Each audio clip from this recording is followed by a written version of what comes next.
नमस्कार स्टूडेंट्स, मैं doctor Premcharan psychology education YouTube channel पर आपका स्वागत करती हूँ।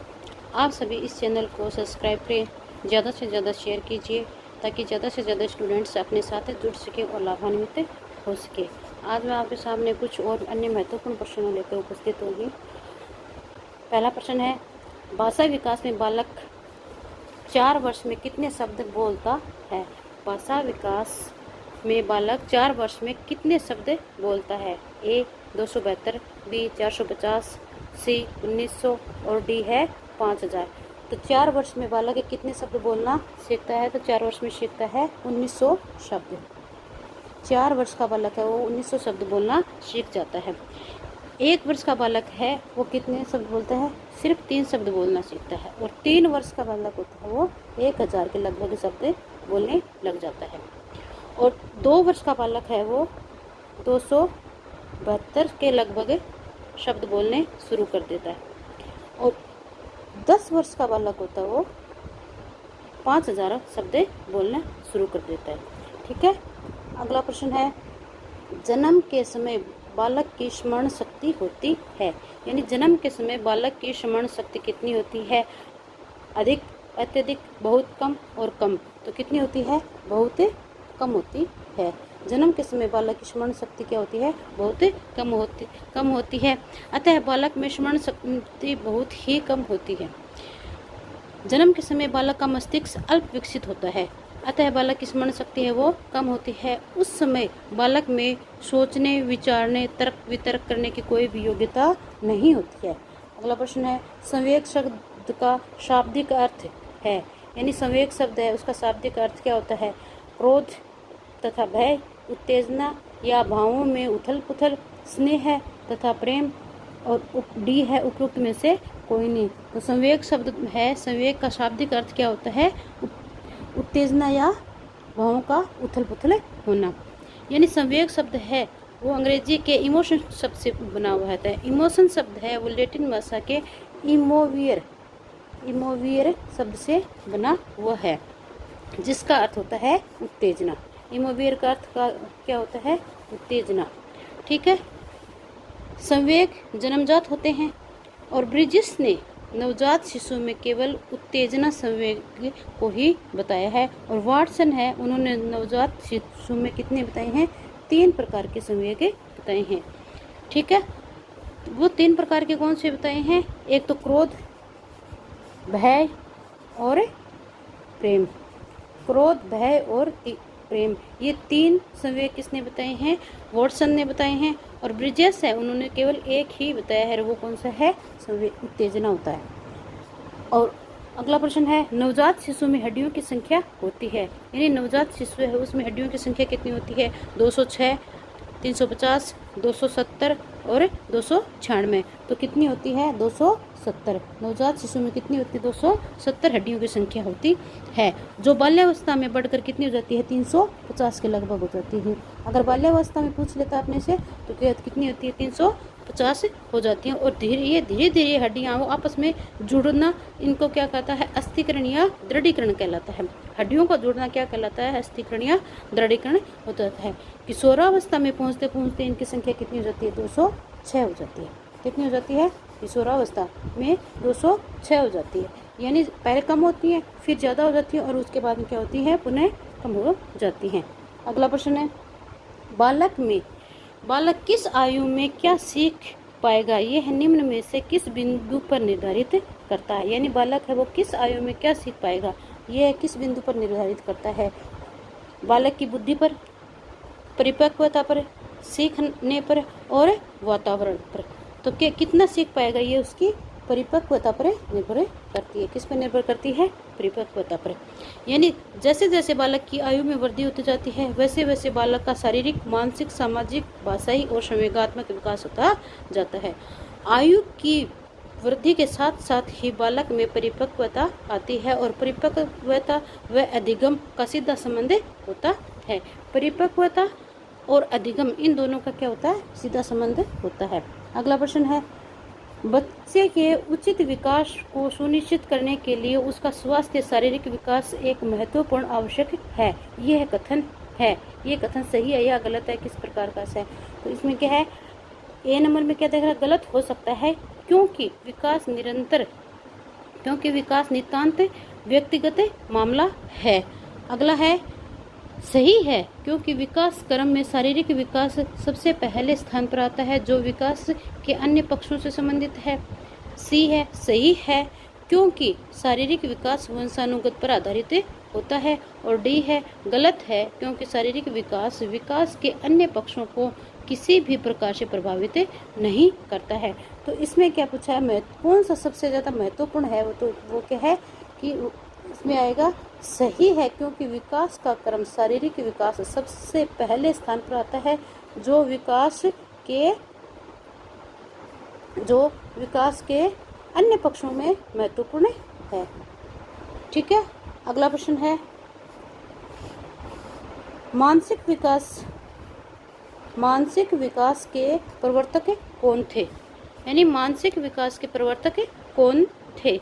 थॉर्नडाइक, स्किनर, जीन पियाजे और क्लर्क हेल। तो मानसिक विकास के प्रवर्तक कौन माने गए हैं? जीन पियाजे को माना गया है। तो मानसिक विकास का प्रवर्तक किसको माना गया है? जीन पियाजे को माना गया है। और इसमें क्या है, मानसिक विकास या बौद्धिक विकास, संज्ञानात्मक विकास के जनक जीन पियाजे को माना गया, जो कि स्विट्जरलैंड के रहने वाले थे। इन्होंने विकासवादी मनोविज्ञान के जनक भी कहा जाता है। संज्ञानात्मक सिद्धांत 1923 में जीन पियाजे ने संज्ञानात्मक विकास है उसकी 4 अवस्थाएं बताई हैं। कितनी अवस्थाएं बताई हैं? 4 अवस्थाएं बताई गई है।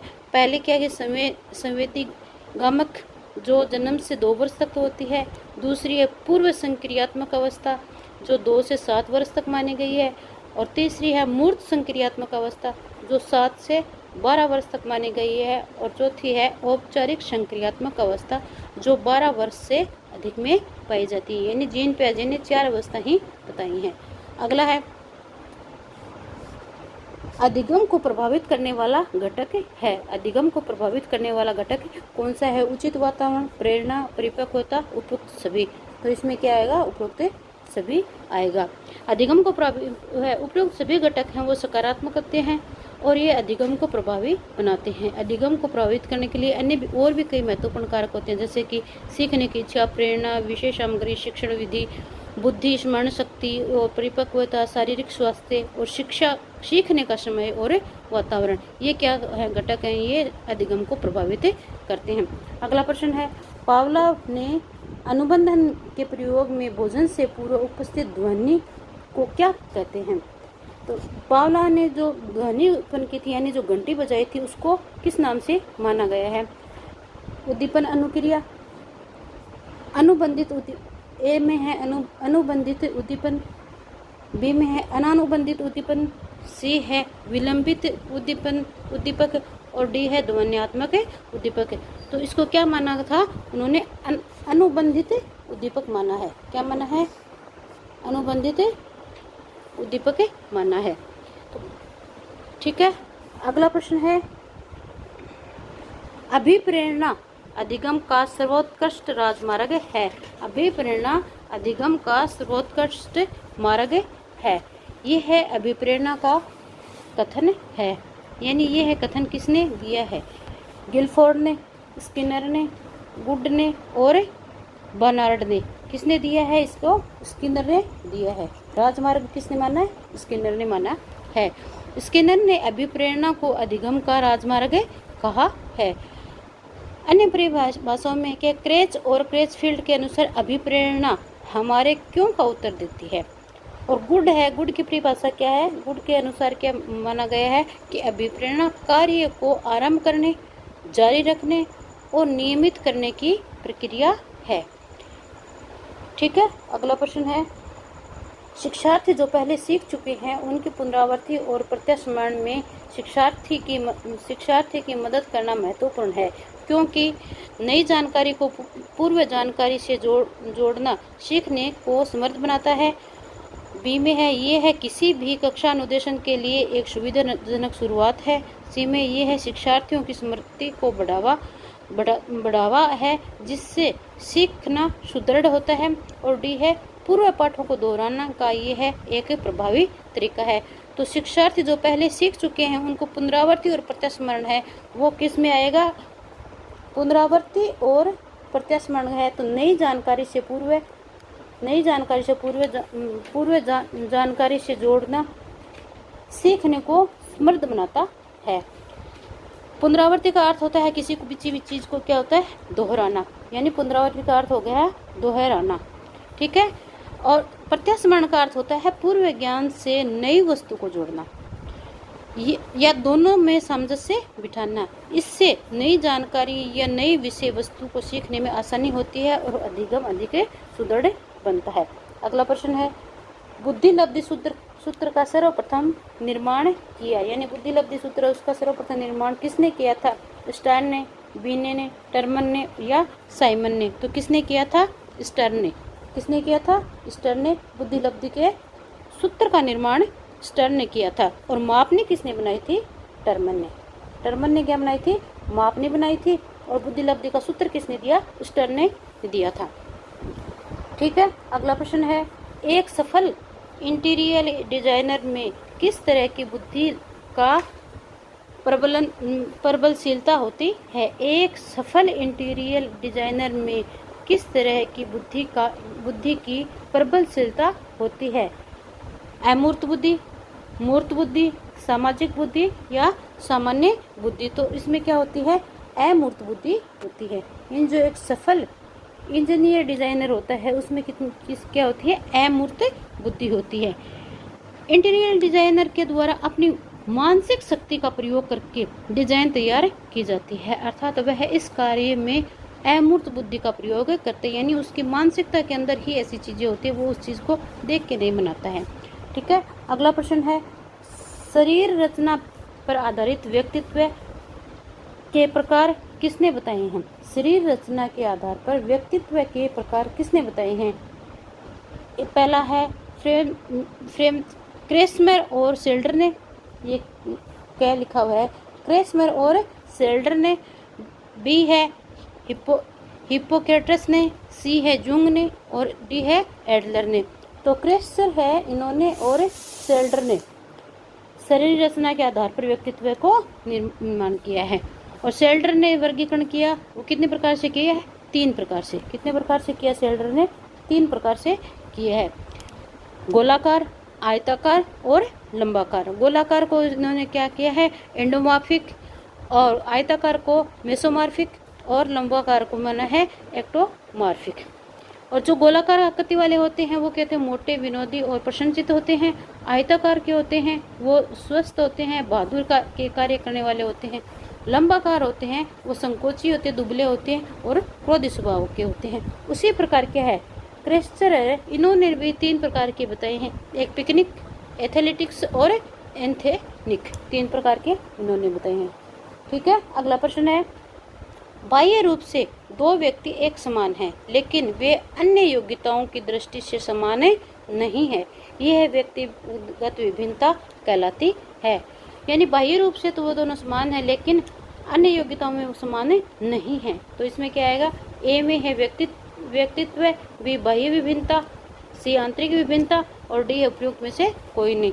तो क्या है? अन्य योग्यताओं में समान नहीं है, तो इसमें क्या होगी? आंतरिक विभिन्नता पाई जाती है। व्यक्तिगत विभिन्नता का सर्वप्रथम अध्ययन किसने किया था? गाल्टन ने किया था। किसने किया था? गाल्टन ने व्यक्तिगत विभिन्नता का सर्वप्रथम अध्ययन किया था। कब किया था? 1879 में, ठीक है। आंतरिक लक्षणों में जैसे बुद्धि हो गया, विश्लेषण हो गया, सोचने समझने की शक्ति होगी, ये आंतरिक विभिन्नताओं को प्रदर्शित करते हैं। लेकिन शारीरिक बनावट में जैसे लंबाई होगी, चौड़ाई होगी, सुडौलपन हो गए, ये एक दूसरे के बाह्य रूप के शारीरिक विभिन्नता को प्रदर्शित करते हैं। व्यक्तिगत विभिन्नताओं के प्रकार शारीरिक स्तर पर की भिन्नता, बुद्धि स्तर की विभिन्नता, संवेगात्मक स्तर की विभिन्नता, विचारों की विभिन्नता, व्यक्तित्व विभिन्नता, ज्ञान और गत्यात्मक विभिन्नता, रुचि, अभिरुचि और अभिवृत्ति संबंधी विभिन्नता ये पाई जाती है। अगला प्रश्न है बुद्धि के प्रतिदर्श सिद्धांत का प्रतिपादन कौन है? यानी बुद्धि के प्रतिदर्श सिद्धांत के प्रतिपादक कौन है?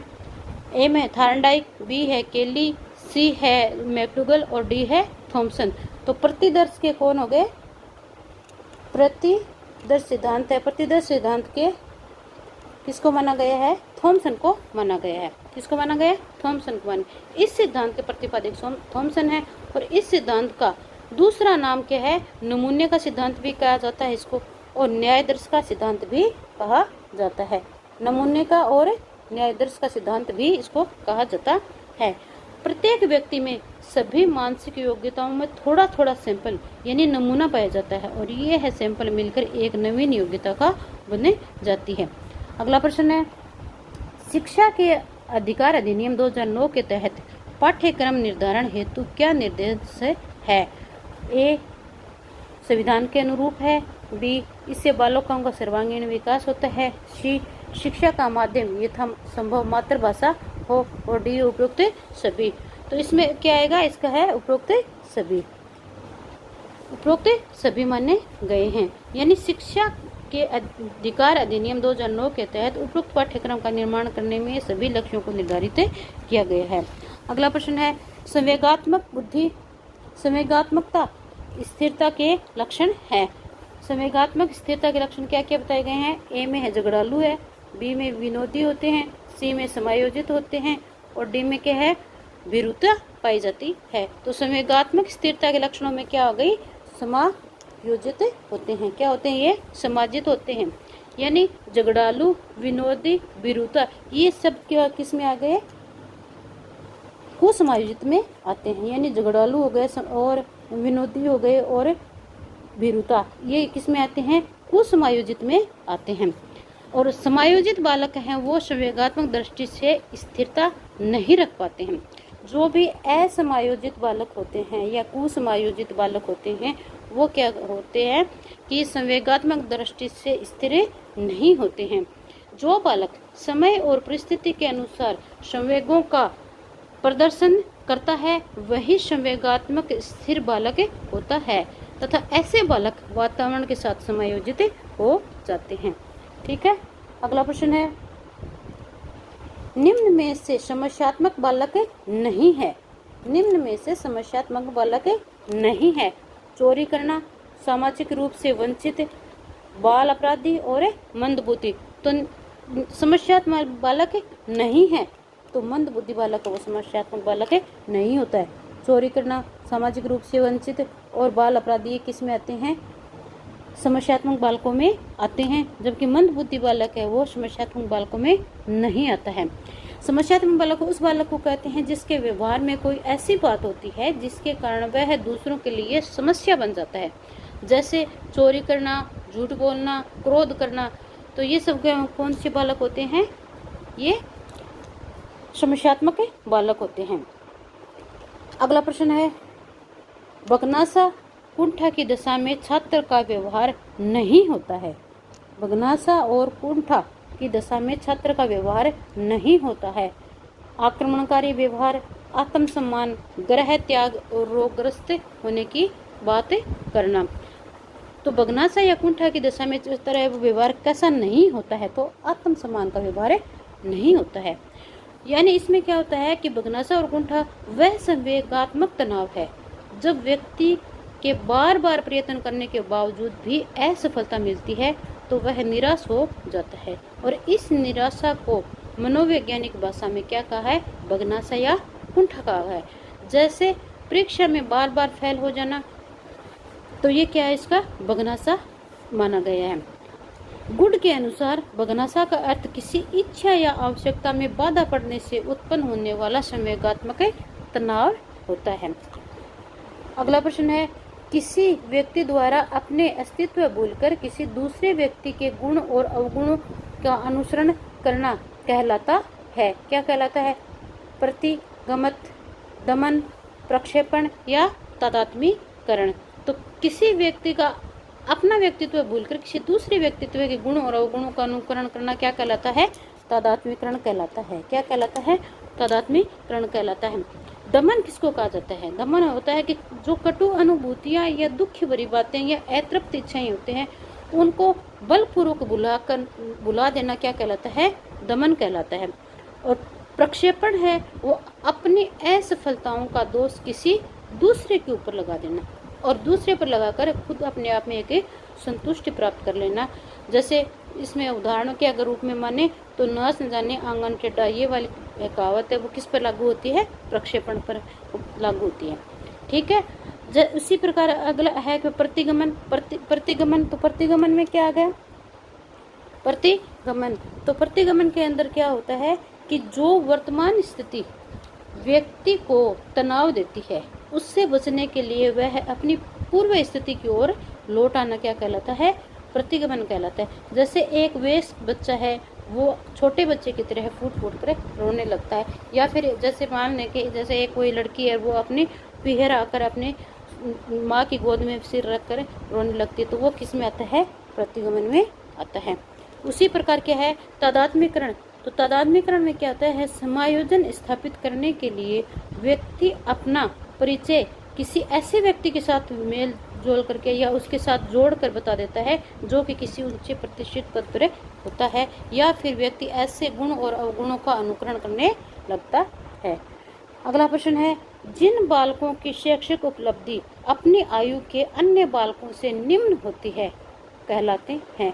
यानी जिनकी शैक्षिक उपलब्धि अन्य बालकों से निम्न होती है वो बालक कौन से होते हैं? पिछड़े बालक, मंदबुद्धि बालक, मंदित मना बालक और बाल अपराधी। तो वो कौन से बालक हो गए? पिछड़े बालक।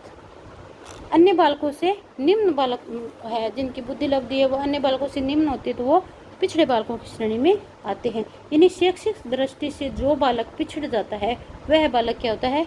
पिछड़ा बालक कहलाता है। ये दो प्रकार के माने गए हैं, एक तो सामान्य पिछड़े बालक और दूसरे विशिष्ट पिछड़े बालक।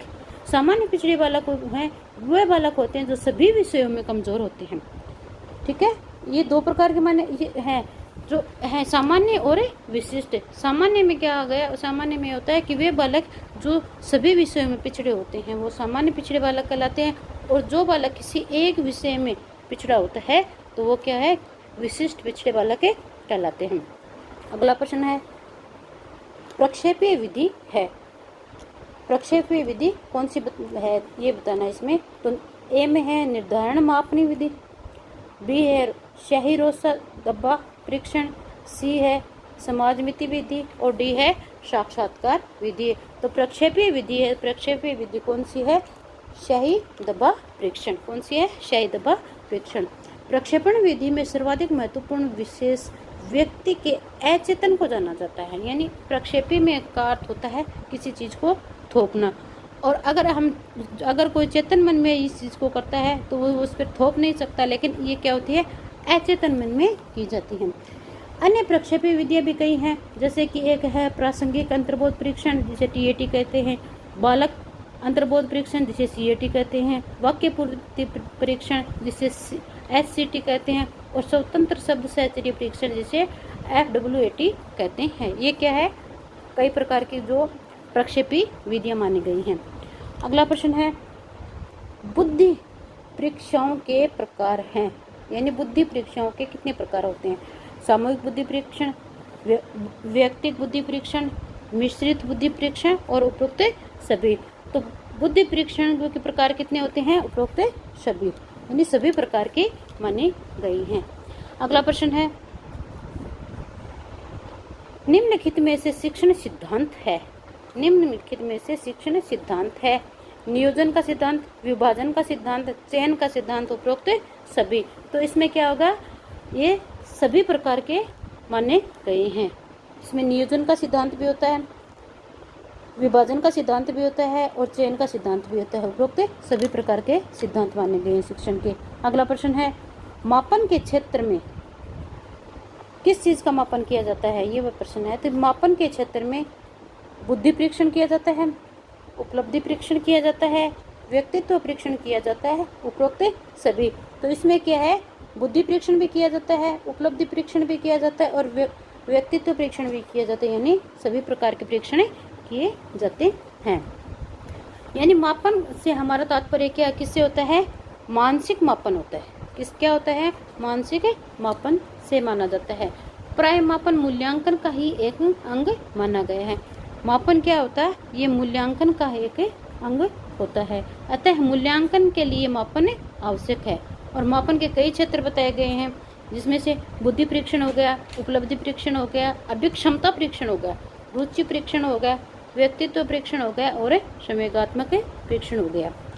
ठीक है, अगला प्रश्न है, शिक्षा के क्षेत्र में क्रियात्मक अनुसंधान को व्यवहारिक बनाने का श्रेय किसे है? यानी शिक्षा के क्षेत्र में क्रियात्मक अनुसंधान को व्यवहारिक बनाने का श्रेय किसको है? तो किसको है? डाल्टन को, फ्रोवेल को, जॉन डेवी को या स्टीफन को?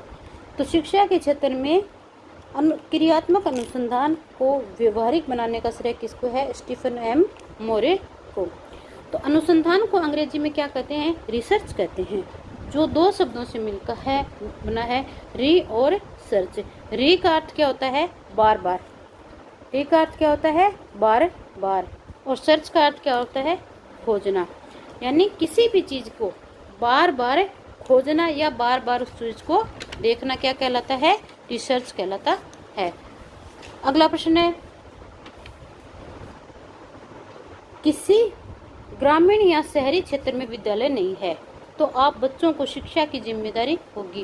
यानी किसी विद्यालय, किसी ग्रामीण या शहरी क्षेत्र है जहाँ पर विद्यालय नहीं है तो शिक्षा की जिम्मेदारी किसकी होगी? माता पिता की, छात्रों की स्वयं की, सरकार की या समाज की? तो किसकी होगी? सरकार की होगी। ठीक है, अगला है प्रश्न है, उपलब्धि अभिप्रेरणा का सिद्धांत किसने दिया? उपलब्धि अभिप्रेरणा का सिद्धांत किसने दिया? ए है कॉफमैन ने, बी है चैपलिन ने, सी है डेविड सी मैकीक्लैंड ने और डी है सेलिसबरी ने। तो उपलब्धि अभिप्रेरणा का सिद्धांत है वो किसने दिया है? डेविड सी मैकीक्लैंड ने। ठीक है, उपलब्धि अभिप्रेरणा का सिद्धांत हार्वर्ड विश्वविद्यालय के, ये कहाँ के थे? हार्वर्ड विश्वविद्यालय के मनोवैज्ञानिक डेविड सी मैकीक्लैंड ने प्रतिपादित किया है। इस सिद्धांत में उनका सहयोग किसने किया है? वोयंगा ने दिया था। और उपलब्धि अभिप्रेरणा से अभिप्राय श्रेष्ठता के विशेष स्तर को प्राप्त करने की इच्छा से है। प्रत्येक व्यक्ति छोटी उपलब्धि से अभिप्रेरित होकर बड़ी उपलब्धि करने का प्रयास करता है और इसी को क्या कहा है? उपलब्धि अभिप्रेरणा कहा है। अगला प्रश्न है, निम्न में से प्रक्षेपी विधि नहीं है। निम्न में से प्रक्षेपी विधि नहीं है। एलबीटी, टीएटी, सीएटी, मुक्त सहचर्य परीक्षण। तो इसमें क्या हो गया? मुक्त सहचर्य परीक्षण। ये क्या है? प्रक्षेपी नहीं होती। एलबीटी, टीएटी और सीएटी ये क्या है? प्रक्षेपी विधियां होती हैं। ये एलबीटी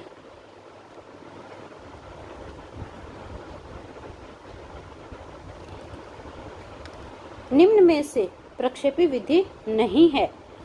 आईबीटी,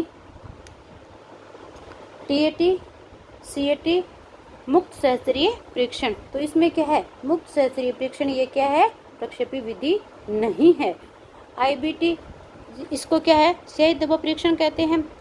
सीएटी इसे बाल अंतर परीक्षण कह जाते हैं और टीएटी है वो प्रासंगिक अंतर्बोध परीक्षण कहलाते हैं। ये सारे क्या है? प्रक्षेपी विधियों के अंतर्गत आते हैं, जबकि मुक्त सहचर्य परीक्षण ये प्रक्षेपी न होकर अप्रक्षेपी विधि मानी गई है।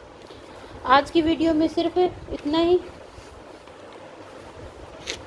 अगली वीडियो में अन्य प्रश्नों के साथ उपस्थित रहूंगी। आप इस वीडियो को अधिक से अधिक लाइक करें, शेयर करें व चैनल को सब्सक्राइब करें और बेल आइकन को दबाएं ताकि हमारी अगली वीडियो का नोटिफिकेशन आपको मिल सके। और अपने सुझाव कमेंट बॉक्स में अवश्य देवें। धन्यवाद।